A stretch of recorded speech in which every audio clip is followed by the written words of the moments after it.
Hello and welcome to Make a Difference, the show devoted to volunteers and volunteerism in Montgomery County. I'm your host, Bonnie Jo Ayers.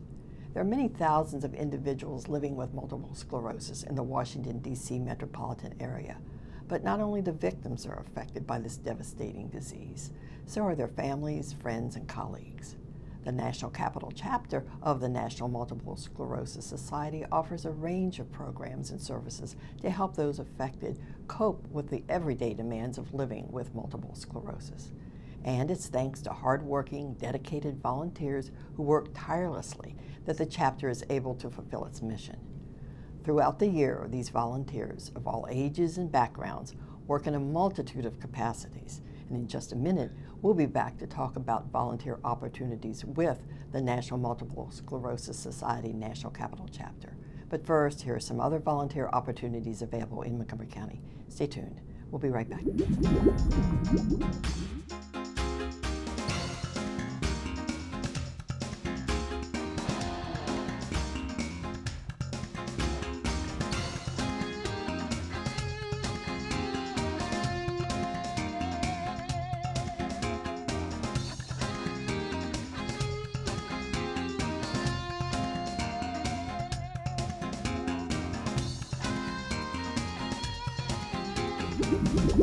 Welcome back to Make a Difference. I'm your host, Bonnie Jo Ayers.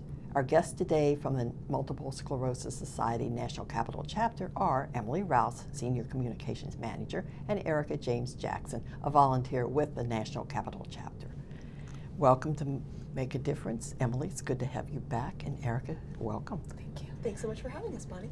Let's start with some basic facts, but I don't think we need to talk about, what MS is. We all know that, unfortunately, but your work in this area, what kind of, population base are we talking about? How many people roughly, suffer from MS in this area? Certainly. Our numbers are as best as we can have them right now because really it's self-reported. So we know what we are told by people living with MS and their families. We estimate that approximately 6,000 people in the greater DC metropolitan area are living with MS, and we serve about 18,000 of them because we help not only the individual, but also the family, the caregivers, the healthcare professionals, and we work on educational and informational programming to make sure that MS is diagnosed earlier, started on one of the 8 FDA-approved treatments earlier, and starting to live a fuller, healthier life on those treatments. So it sounds like there is progress being made on the medical and treatment front. There's actually really exciting progress being made at the medical front. 10 years ago, we had no FDA-approved treatments for MS to treat any of the symptoms or any of the 4 types of MS. Now we have 8, including the first oral medication ever, which was approved by the FDA in the past year due to a lot of research funding by people here in Montgomery County and around the country that was funneled through the National MS Society. That's great. And obviously there's a lot of work going on and a lot of work to do by the chapter. So this is where volunteers come in. It certainly is. What kinds of things are there for them to do? And I would imagine there's a huge range. There is an absolute myriad of things that they can be doing, but we obviously need help to get these things done. So people like Erica are really integral in making those things happen, whether it's putting on a Kid Venture program for kids who have a parent with MS who really take the role of the caregiver a lot and don't get to often just be kids. And we give them that opportunity to then come out, hang out with other kids who are going through the same thing, make those connections and learn more about what it is, and that it's not just their family, but it's a lot of other families as well who are living with that. We also have the Friendly Visitors program where people who are living with MS who might not be able to get out of the home as often as they would like actually have volunteers go into their home and visit with them and sort of develop a relationship and have a friendly visitor every once in a while to help out with keeping their quality of life up and having healthy relationships outside of the home as well. And then we have sort of our capstone event, if you will, which is Walk MS, which is coming up this April on the 14th, 15th, and 21st. We have 6 sites around the area, including one in Montgomery County's own Rockville, and it's at the Rockville Town Center, which is very exciting. And Erica has actually participated in Walk MS in the past as well. Good. I look forward to hearing about that and her story. But what kind, let's say for Walk MS, just basically how many volunteers ideally does it take to really make the event happen? Ideally or normally? I know there's always a difference. Yes. Across the 6 sites, we have about 400 volunteers who help to make that event possible. We have over 8,000 people who participate in the walk and fundraise and actually go out on the route and do the walk. So we have everything from cheerleaders at the finish line, congratulating them and passing out certificates and thanking them for doing the walk. We have people at the rest stops passing out Gatorade and snacks and water and making sure they are healthy and replenished along the walk as well. We need help beforehand. We need people helping us in the office and calling people and reminding, helping to outreach via social media to remind people about the walk and giving them fundraising tips and sharing their story. If someone is a great fundraiser and they participated in an event in the past, we want to hear their story. We want to know how they did it. Fundraising is often intimidating for people, so when we can get folks to share their story and how they did it, that's really helpful. So there are opportunities from home, online, in our office, at the events, really any place that you want to be, we can use the help. That's good. And it really happens because of the volunteers. Very much so. And speaking of volunteers, I always like to talk to the frontline person themselves, and we have one with us today. Erica, how did you get started? You have an interesting story, so tell us how you got started with the MS chapter. Well, I was diagnosed in 2005, and after having gone through the initial shock of being diagnosed with MS, finding out what that actually meant for me, what drugs I need to take, how my lifestyle was going to change, how I was going to change. After having been on the sofa literally for 3 months, I decided I've got to go back to work, I've got to do something. And after having gone back to work, I decided I wanted to give back to not only to myself, but to the community at large. And that's when the Walk MS came about. And I decided at that point that I wanted to disclose to not only to my employer, but to my colleagues that I had MS. And this is what we're going to do in order to help others and help myself and getting to a better quality of life, getting the medications that they need, getting some of the just basic sundry items that people need that the MS Society provides for them. And in order to do that, we had to raise money.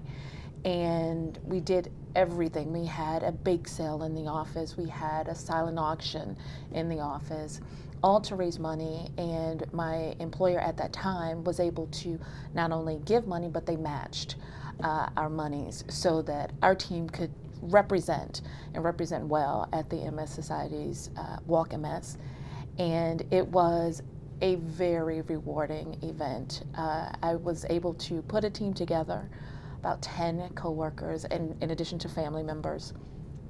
And it was tough. I will be honest in saying it was not an easy undertaking, but when you know what you're doing it for, it made it so much easier. And we finished. We were able to raise over $5,000 for the MS Society. And it wasn't the money aspect, but it was the feeling of giving that made us all feel like it wasn't just about the money. It wasn't just about physically doing the actual event. It was knowing that we helped somebody, if not just one person, but 10 people, 15 people. $5,000 may not sound like a lot to some people, but $5,000 to a charity such as the MS Society is huge, and it can help so many people. Well, especially with what Emily was saying about the progress that's being Yes. made in just a relatively short period of time Yes. to fight the disease. Yes. That everything like that really does, make a difference and count. Definitely. And you can certainly, having participated in that, can appreciate now the role of volunteers Yes. in making something like that happen. Yes. But you've gone on to do various things, and I think you're a great example of what volunteering for an organization or a cause is all about. Yes. Because you didn't stop there. You have No. done other things. What other things have you done for the chapter? I've participated in a support group, and the support group is a varying degree of people with different symptoms with MS. And that's the one unique thing about MS, is that every person is not the same. One person may have visibly no symptoms, then you'll see a person who has to use a cane, a person who needs to use a wheelchair, a person who may be just immobile completely. And being a part of that social circle was so important to me to talk about my story and how I've progressed physically and otherwise with MS. Not only has my MS progressed to the point where I need an appliance to get around, but inside my spirit has progressed, because I realize that something that I have to say may actually help somebody, someone who may not have the same level of support system that I have, and make them feel better. So going to the support group and being a part of that social area certainly not only helps me get out some of those bugs, if you will, Sure. that are associated with MS, but also seeing how great people feel after they've left, because they know somebody out there cares enough about me to make me feel better, tell me how inspirational their story is. In addition to that, we had a peer support that the MS Society linked me with that was extremely helpful, and it's for people who are homebound for the most part, or just not able to get out into the community as much as they would like. And you talk with someone on the phone who has MS, may not be the same MS as yours, maybe not relapsing remitting, but maybe secondary progressive, and you just talk. This is what I'm experiencing today. Today I'm having a bad day.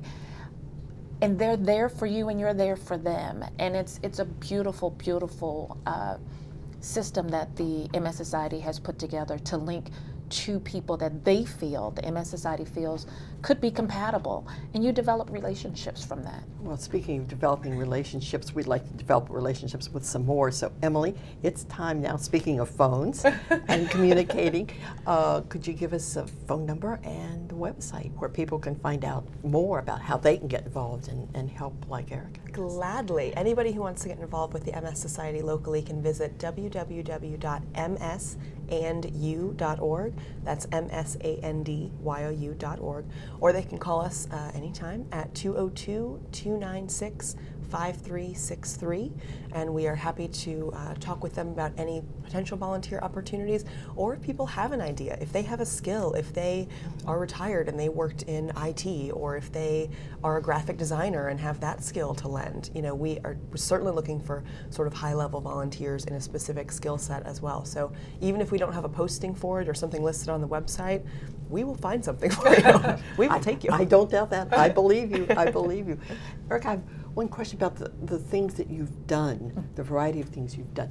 What kind of time commitment? And I get the feeling there's not a specific, we want you to give this much time, but what kind of time commitments are involved? Well, the MS Society is great in that there's no pressure. If you can do it, do it. If you're having a bad day, you can't do it. And I will say that the support group only meets once a month, usually in the winter and spring months, not in the summer months so much, because MS is really affected by the heat. So we don't meet in those months, so which is great. So they build things around what you can and cannot do. And the peer support, again, it's based on you and that individual schedule. If you're home during the day and they're home during the day, you pick a time that works for the both of you, whether it's once a week, once a day, once a month.